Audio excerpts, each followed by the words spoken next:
सर्व निष्ठावंत मावळे व कार्यकर्ते पदाधिकारी, मी मनापासून सर्वांचंच या ठिकाणी स्वागत करतो आणि शुभेच्छा देतो। आदरणीय अजयदादांच्या स्मृतींना मी अभिवादन करतो व आपल्या सर्वांचे मार्गदर्शन करण्यासाठी व प्रेरणा देण्यासाठी आपल्या सर्वांचेच नेते आदरणीय पवार साहेब या ठिकाणी उपस्थित आहेत। आपल्या पक्षाचे अध्यक्ष, त्याच्याचबरोबर सर्व खासदार, आमदार, माजी मंत्री, पदाधिकारी, कार्यकर्ते, बंधू आणि भगिनींनो, बऱ्याच लोकांनी आपलं मनोगत या ठिकाणी व्यक्त केलेलं आहे। राष्ट्रवादी या शब्दाचे अनेक अर्थ निघतात, पण आपल्या सर्वांना एकच अर्थ माहिती, तो म्हणजे राष्ट्रवादी म्हणजे काय, तर आदरणीय पवार साहेबांची विचाराची राष्ट्रवादी म्हणजे आपली राष्ट्रवादी आहे। पवार साहेबांचा विचार हा कोणाच्या विचाराने त्या ठिकाणी प्रभावित आहे असं आपल्याला म्हणता येईल। या भूमीमध्ये आजपर्यंत जे कोणी महामानव होऊन गेले, त्याच्याच बरोबर जे संत होऊन गेले, यांचे विचार हे आदरणीय पवार साहेब गेले 60 ते 65 वर्षे प्रामाणिकपणे लोकांच्या हितासाठी, महाराष्ट्र धर्मासाठी त्या ठिकाणी पुढे घेऊन चाललेले आहेत। त्यामुळे फार मोठी जबाबदारी आहे। भाषणामध्ये आपण बोलून जातो, पवार साहेबांच्या विचाराने आपण चालतो। पवार साहेबांचा विचार काय एवढा सोपा आणि साधा समजू नका। पवार साहेबांचा विचार हा खूप मोठा आहे। त्यामुळे त्यांच्या विचाराने खऱ्या अर्थाने आपल्या सर्वांना चालायचं असेल, काम करायचं असेल, तर पहिल्यांदा आपल्याला रस्त्यावर उतरावं लागेल, लोकांसाठी त्या ठिकाणी लढावं लागेल।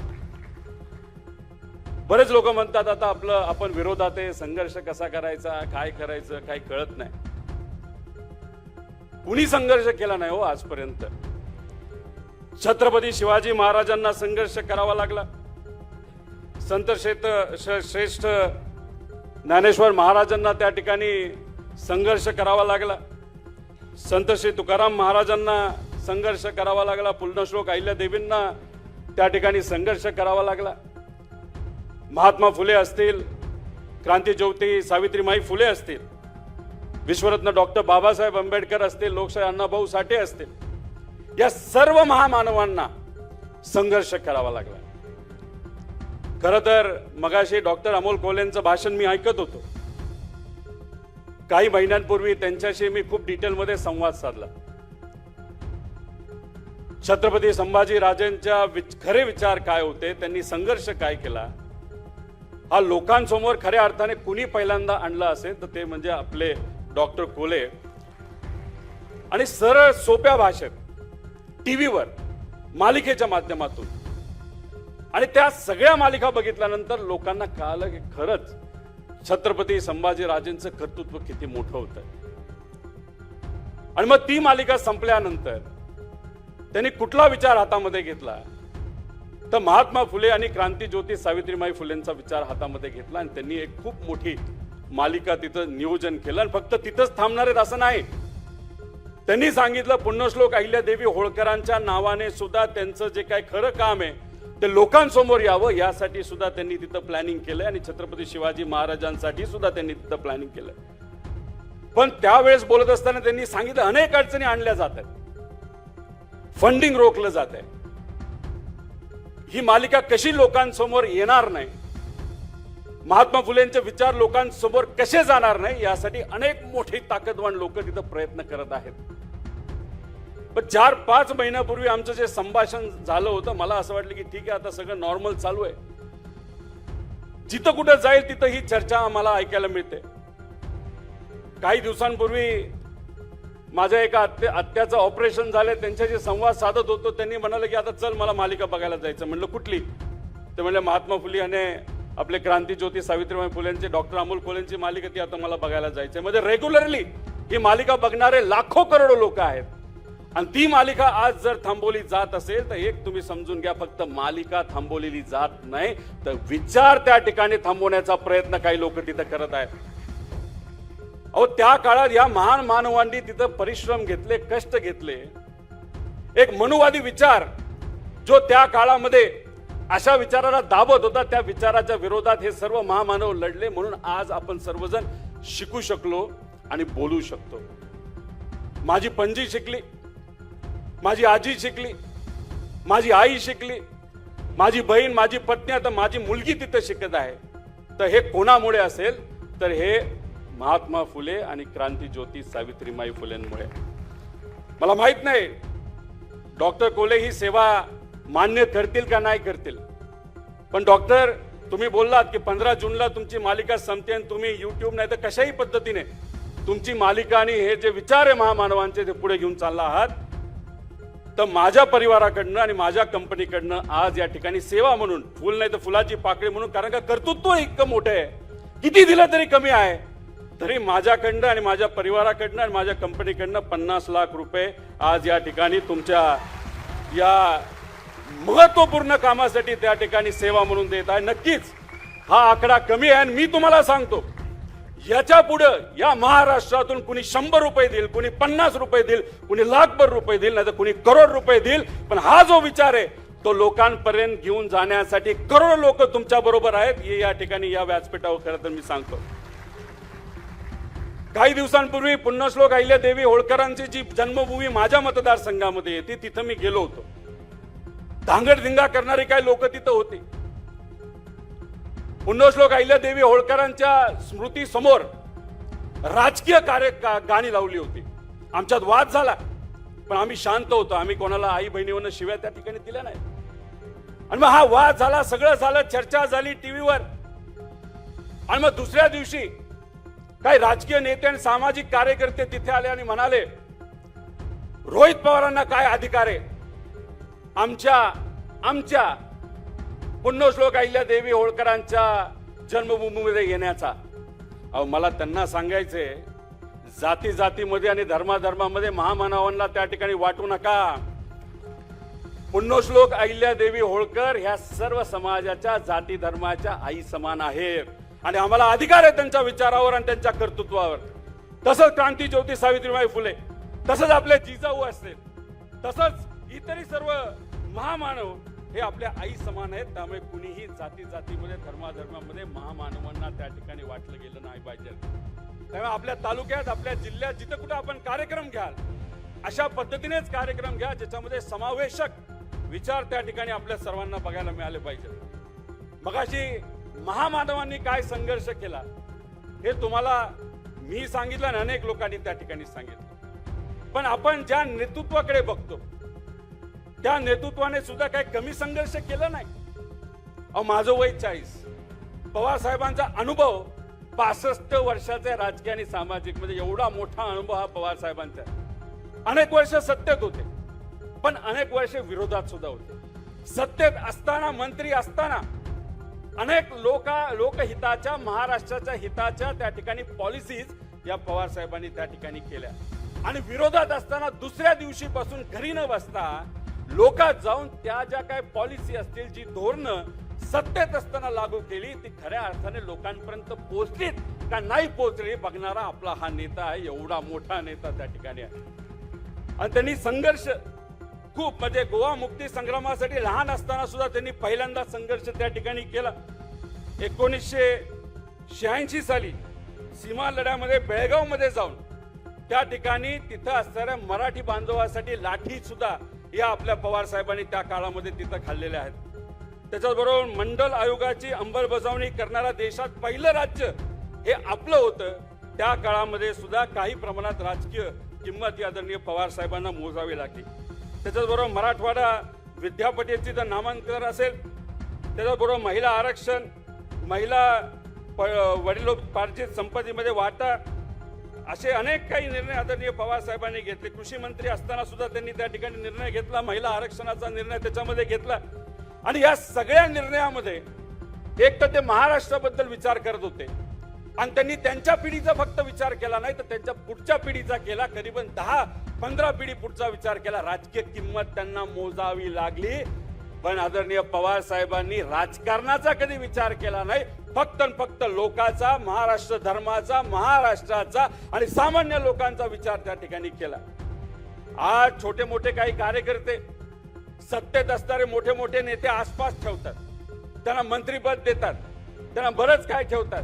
हे बहुजन समाजाचे जे कार्यकर्ते आसपास फक्त आदेशावर काम करतात, आदेश पण त्यांच्या मालकाकडनं आला तो आदेश, ते आदरणीय पवार साहेबांवर खरं तर त्यांची बोलण्याची लायकी नसताना सुद्धा त्या ठिकाणी ते बोलतात। आणि मग मोठा भाजपचा एखादा नेता काय म्हणतो, मी कुठं काय बोललो? अरे पण तुम्ही मोठे नेते आहात, तुमच्या आसपास असणारे हे चार टाळकी जर पवार साहेबांसारख्या मोठ्या नेत्यावर बोलत असतील आणि तुम्ही त्यांना चुप बस असं सुद्धा बोलत नसताल, तर एक गोष्ट मात्र लोकांना कळलेली आहे, बोलता धनी या छोट्या मोठ्या कार्यकर्त्याचं कोण असेल तर या भाजपचा सगळ्यात मोठा नेता जो आहे या महाराष्ट्राचा, खऱ्या अर्थाने ते बोलता धनी आहेत। त्यामुळे अशी लोक आसपास ठेवलेली आहेत। तर मला आपल्या सर्वांना सांगायचंय, आपण किती लहान मोठं पदाधिकारी काय बघायचं नाही। जर आपल्या नेत्यावर कोणी बोलत असेल, आपल्या विचारावर बोलत असेल, मानवांवर बोलत असेल, नाही सामान्य लोकांवर बोलत असेल, 1 असू 2 असू 5 असू 500 असू 5000 असू नाही तर 10,000 असू, आपण आंदोलन करायचं म्हणजे करायचं, रस्त्यावर उतरायचं म्हणजे उतरायचं। अरे आम्ही दोघंच आहे, फोटो नीट येणार नाही, आंदोलन कसं करायचं, काय फरक पडतो त्याला? त्यामुळे आंदोलन आपल्याला करावंच लागेल, रस्त्यावर त्या ठिकाणी खऱ्या अर्थाने आपल्या सर्वांना उतरावंच लागेल। या ठिकाणी मी आपल्या सर्वांना सांगतो, योगायोग बघा, आपल्या या पक्षाला आज 27 वर्ष होत आहेत। पवार साहेब आमदार कधी झाले? 1900, तेव्हा पवार साहेबांचं वय काय होतं? 27। म्हणजे पवार साहेब, म्हणजे आपण सगळेच म्हणतो ते आता सुद्धा 16 वर्षाचे 17 वर्षासारखे एनर्जी घेऊन असतात।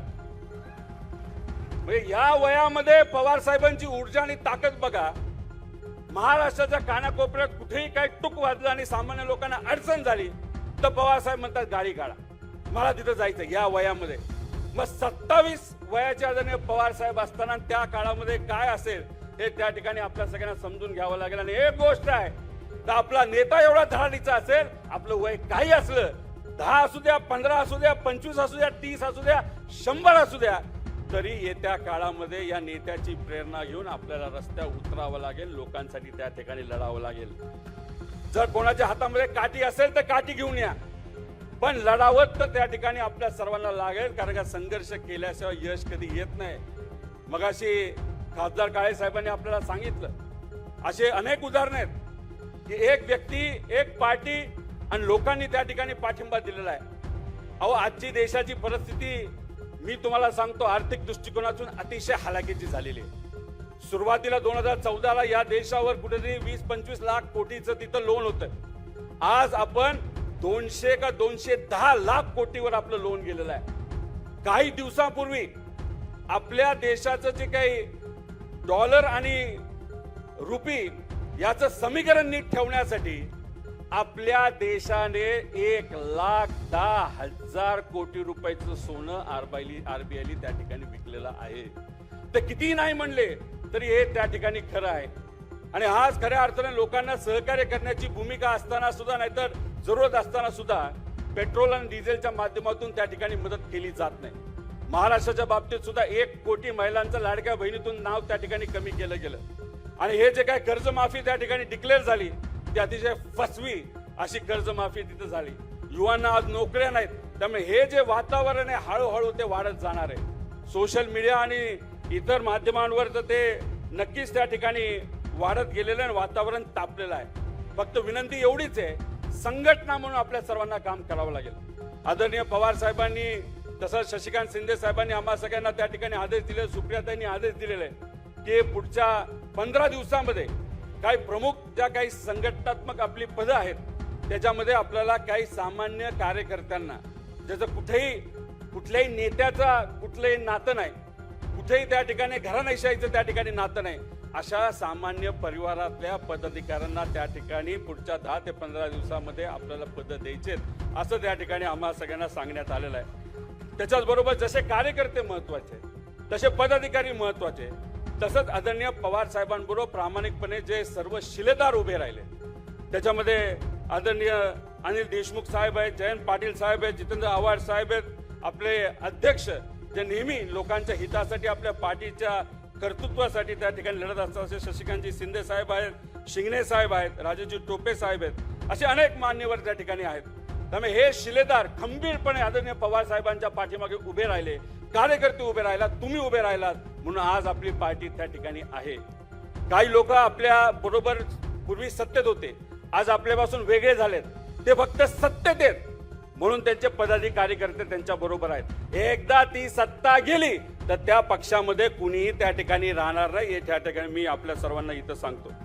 पण ह्या निष्ठावंत जे शिलेदार आहेत त्यांना सुद्धा मोठ्या प्रमाणात किंमत ही मोजावी लागली. अनिल देशमुख साहेबांना जेलमध्ये जावं लागलं.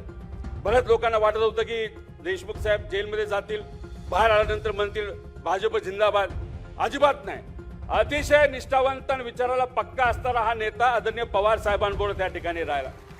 मगाशी खडसेताईंनी सांगितलं त्यांच्या परिवारावर, त्यांच्या पतीवर खूप मोठं प्रेशर हे आणलं गेलं होतं. 4 लोक काय करत होते, कदाचित ती फक्त भेट होती आणि त्याला एक पार्टी दाखवली, ड्रग्सची पार्टी, आणि त्यात ह्या परिवारावर प्रेशर आणलं आणि त्यांनी मग हालचं उदाहरण त्या ठिकाणी दिले. तरी सुद्धा खडसे परिवार हा आदरणीय पवार साहेबांवर आज सुद्धा त्या ठिकाणी आहेत. या सगळ्या गोष्टी आपल्या सर्वांसाठी अतिशय महत्वाच्या आहेत. त्यामुळे जाता जाता मी फक्त आपल्या सर्वांना त्या ठिकाणी एवढंच सांगतो की येणाऱ्या काळामध्ये शेतकऱ्याची कुठली लढाई असो, नाहीतर आपल्या गावात, आपल्या भागात एखाद्या मुलीवर, महिलेवर जर अत्याचार झाला तर तिथल्या दुसऱ्या मिनिटाला आपल्या सर्वांना त्या ठिकाणी जावं लागेल.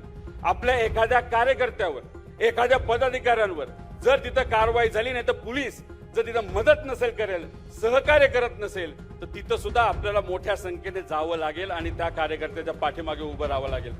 त्यामुळे अनेक असे कार्यकर्ते त्यांच्याबरोबर आपण या अडचणीच्या काळामध्ये त्या ठिकाणी उभं राहिलो. आणि याच्या पुढे सुद्धा जर कोणाला काय वाटलं तर फक्त आपल्या अध्यक्षांना तुम्ही तिथं फोन करा, नेत्यांना फोन करा, नाही तर आम्ही तर आहोतच. जिथं बोलवाल तिथं त्या ठिकाणी आम्ही यायला तयार आहे. त्याच्याच बरोबर कुठल्याही पार्टीचा एखादा आदेश आला, एखादं आंदोलन आलं, आता 2 दिवसानंतर आदरणीय, आता ठीक आहे पवार साहेब माझ्यावर कदाचित नाराज असतील, सुप्रियाताई नाराज आहे, परिवाराचा एक मी भाग आहे, की अन्नत्याग आंदोलन तू करतोय कशाला.